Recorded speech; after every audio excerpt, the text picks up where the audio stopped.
అందరికీ హాయ్ అండి. నేను మీ లక్ష్మి గురజాల అగ్రికల్చర్. ఈరోజు జాడ పేరేంటి మీకు ఎవరికైనా ఐడియా ఉంటే కామెంట్ చేయండి. ఈ జాడ పేరు వచ్చేసి సూపర్ నైస్ అంటండి. సూపర్ నైపు ఆ యత్నం పేరంట. మీకు ఏమైనా ఐడియా ఉంటే కామెంట్ చేయండి. ఎందుకంటే ఇది ఎక్కువ మాకు ఫారం అంటే గేదెల ఫారం పెట్టుకుంటారు కదా, వాళ్ళే వాడుతున్నారు. అయితే మేము కూడా ఎకరానికి యత్నం వాడుకుందాం అని చెప్పేసి ఈరోజు అయితే కట్ చేస్తున్నాము. ఇంకొకదానికి అవదని చెప్పేసి కూలోళ్ళని కూడా పిలిచాము ఈరోజు. సూపర్ నైప్ అనే ఇత్తనం గేదెలకి పాలు చాలా బాగా పెరుగుతున్నాయంట. అందుకని చెప్పేసి మా సైడ్ ఎక్కువ ఇదే ఇత్తనం వాడుతున్నారు. మేమైతే ఆల్రెడీ దుబ్బజాడు కోస్తున్నాను కదా, మన వీడియోలో చాలా వరకు మీరు చూసే ఉంటారు. దుబ్బజాడు కన్నా బెస్ట్ ఆప్షన్ అంటే ఈ జాడు. అందుకని చెప్పేసి అందరూ వాడుతున్నారని చెప్పేసి మేము కూడా ఎకరానికి అయితే ఇత్తనం వలుసుకుంటున్నాం ఈరోజు. విత్తనం అంటే ఇంకా కొంచెం హైట్ పెరిగితే ఇంకా బాగుంటుంది. అయితే మన చేను పక్కనే ఉందని చెప్పేసి ఈరోజు మేమైతే ఇది కోసుకుంటున్నాము. ఒక్కొక్కరు అలా ఆకులన్నీ ఒలుసుకుని, అంటే లోన కనుపులు ఉంటాయి కదా, ఆ కనుపులకి మనం జాగ్రత్తగా ఆకులన్నీ ఒలుసుకుని చిన్న చిన్న ముక్కలుగా కట్ చేసుకోవాలన్నమాట. మనం మొక్కజొన్నకి బోదులు ఎలా తోలుకుంటాము అలా మొక్కజొన్నకి బోదులు తోలుకున్నట్టు తోలుకుని చిన్న చిన్న ముక్కలుగా కట్ చేసేసి ఆ మొక్కలు మనం బోదుల మీద పేర్చుకుని నీళ్ళు పెట్టేస్తే చక్కగా మొలకలు అయితే వస్తాయంట. మేము కూడా ఫస్ట్ టైమే వేస్తున్నాము. అయితే ఈ జాడు వల్ల చాలా ఉపయోగం ఉందని చెప్పేసి వాడిన వాళ్ళు అందరూ అంటున్నారు. మా ఊళ్ళో కూడా గేదెల ఫార్మ్ ఉంది కదా, వాళ్ళ దగ్గర కూడా నేను చూశానండి. ఈ జాడు అయితే బాగుందని చెప్పేసి వాళ్ళు కూడా చెప్పారు. అందుకని ఈరోజు అయితే కొంచెం కూలోళ్ళని పిలిపించి ఎక్కువ మోతాదులో కట్ కోపిస్తున్నాం జాడు. అలా ముక్కలు చేసేసి మనం బోతులు తోలుకుంటాం కదా, బోదులు తోలుకున్న దానికి అలా గుచ్చేసుకుని వాటర్ పెట్టేస్తే మనకు వారం రోజుల లోపులోనే చక్కగా మొలకలు అయితే వస్తుందంట జాడు. మళ్ళీ ఒకసారి చెప్తున్నాను, ఈ జాడు ఎత్తనం పేరు వచ్చేసి సూపర్ నైప్ అంటండి. సూపర్ నైప్ జాడు అనేది మన రైతన్నలకి ఎవరికైనా యూజ్ అవుతే కనుక ఈ వీడియో వాళ్ళకి షేర్ చేయండి. ఈ జాడు వల్ల చాలా ఉపయోగం ఉందంట.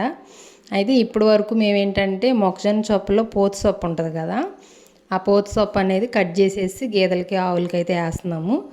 అయితే మొక్కజొన్న సొప్ప ఎక్కువగా వేయకూడదు కూడా, అంటే వాతము ఉంటుంది. మనం పురుగు మందులు కొడతాం కదా వాటికి, అందువల్ల కొంచెం ఇబ్బంది ఉంటుంది. సొప్ప అయితే ఎక్కువగా వాడకూడదు, జాడే వాడుకోవాలి. మా సైడ్ అయితే ఈ పోతు సొప్ప కూడా టన్నుల లెక్క కొనుక్కెళ్ళిపోతారండి. ఎక్కువ ఫారం గేదెల ఫారం ఉన్న వాళ్ళు కనుక, లేదంటే గుడికి సంబంధించి ఆవులు ఉంటాయి కదా, వాళ్ళు కూడా వచ్చి మొక్కజొన్న సొప్ప పోతుది మనం వేస్ట్ది కట్ చేసి పడేస్తాం కదా, అదైతే టన్నుల లెక్క తీసుకెళ్ళిపోతారు మనకి అమౌంట్ కట్టి. మాదైతే కొంచెమే ఉంది కదా మొక్కజొన్న సొప్ప, మేమైతే ఆవులకి గేదెలకి మాకే కోసుకుని ఇంటికడితే లాట్ పెట్టుకున్నాము. మేమైతే బయటికి అమ్మలేదు. ఎక్కువ మోతాదులో ఉన్న వాళ్ళు ఏంటంటే బయటికి అమ్మేస్తున్నారు సొప్ప కూడా. అది పచ్చిదే టన్నుల లెక్క అమ్ముతున్నారు, దానికి కూడా మంచి దిగుబడే ఉంది. ఈరోజైతే కొంచెం ఎక్కువ తీసుకొచ్చామండి కూలోళ్ళని. అంటే ఒకసారి కోసేసి దాన్ని ఒలుసుకుని ముక్కలు కట్ చేసుకుని చేను మొత్తం పేర్చుకోవాలి కదా, అయితే ఎక్కువ ప్రాసెస్సే కాబట్టి జనాలను అయితే తీసుకొచ్చాము. లేదంటే నేను ఒకదాన్నే కోసేసుకునేదాన్ని, ఇంకా టైం పట్టిద్దని చెప్పేసి కొంచెం కూలోళ్ళని తీసుకొచ్చుకున్నాము. ఈరోజైతే పేర్చేసుకోవాలి. ఆ వీడియో కూడా మీకు నేను పోస్ట్ చేస్తాను. ఈ జాడ ఏంటంటే చాలా బరువు కూడా ఉంటుందండి. చూడటానికి మన కళ్ళల్లో సన్నగా కనబడతాయి కానీ చాలా వెయిట్ ఉంటుంది, ఎక్కువ నీరు మీద ఉంటుంది.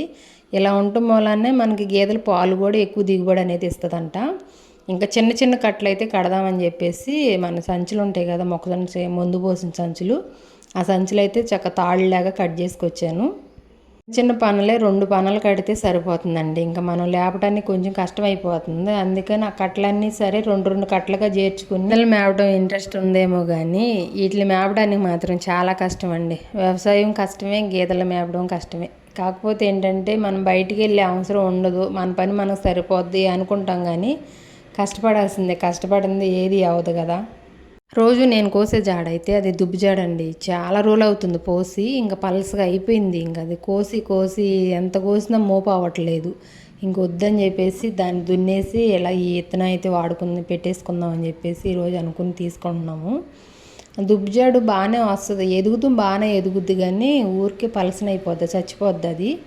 అందుకే ఈ ఇత్తనం అయితే కొంచెం మనకి ఎక్కువ రోజులు ఉంటుందంట, ఎక్కువ సంవత్సరాలు కూడా ఉంటుందంట.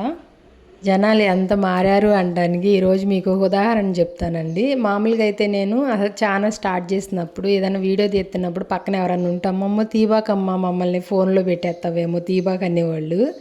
ఇంకా రాగా రాగా ఎలా అయిపోయారంటే, ఏంటమ్మా నీ ఛానల్లో నువ్వే కనబడతావా, మమ్మల్ని కనిపించనివ్వా, మేము జాడుకోతున్నాంగా మేము మమ్మల్ని కూడా వీడియో తీసి నీ ఛానల్లో అప్లోడ్ చెయ్యమ్మా అంటున్నారు వాళ్ళు.